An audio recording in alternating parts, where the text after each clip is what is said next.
Hey guys, welcome back to the series, How to Take Notes in Your Bible. We are on part 11. And again, just a couple quick reminders that I like to tell you at every video.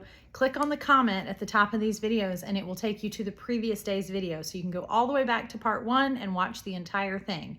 And the second reminder is this resource is available in my shop. I do have a brand new shop, savinggrace.shop. It's linked in my bio, and you can get this as a digital version, a print and ship version, or I have bundles where you can get the digital and printed version together. So you can grab this in my shop, or you can just follow along with the series, either one.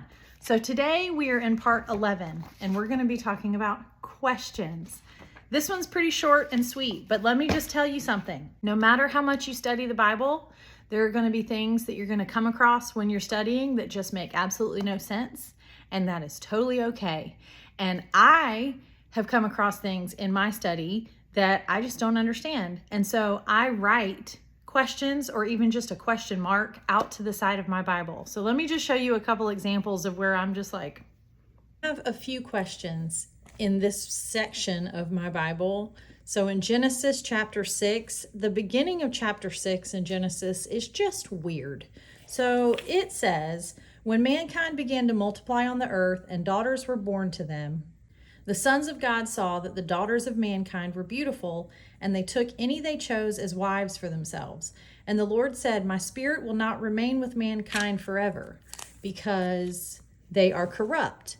Their days will be 120 years. The Nephilim were on the earth both in those days and afterward, when the sons of God came to the daughters of mankind, who bore children to them.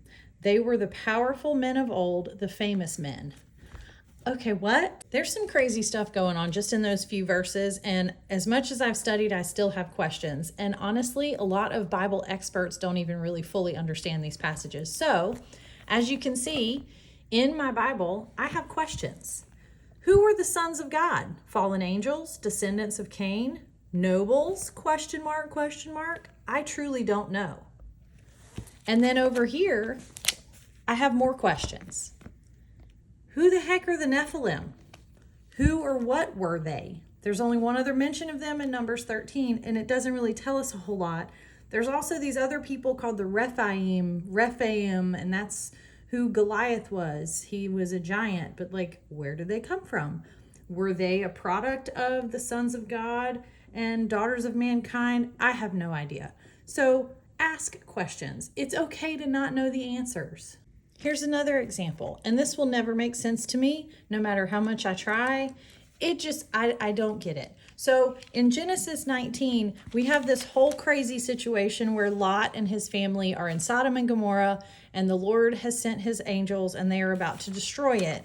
And it says when these two angels go to Lot's house, the men in the place are banging on the door saying, send out the men who came to see you because we want to have sex with them. Okay, gross, whatever.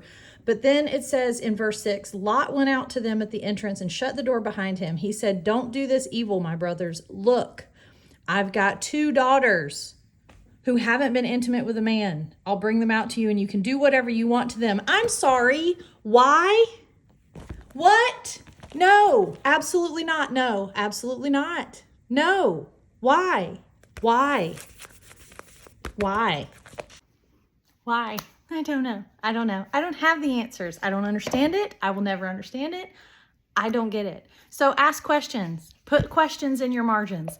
On a more serious note, even if it's something that you eventually will have answers to, but you don't right now, ask questions. The more you study, the more you will learn, and you might be able to go back and answer some of those questions later once you've gained a little more wisdom about the Bible. So ask questions, put those in your margins so the next time you study, you'll see them.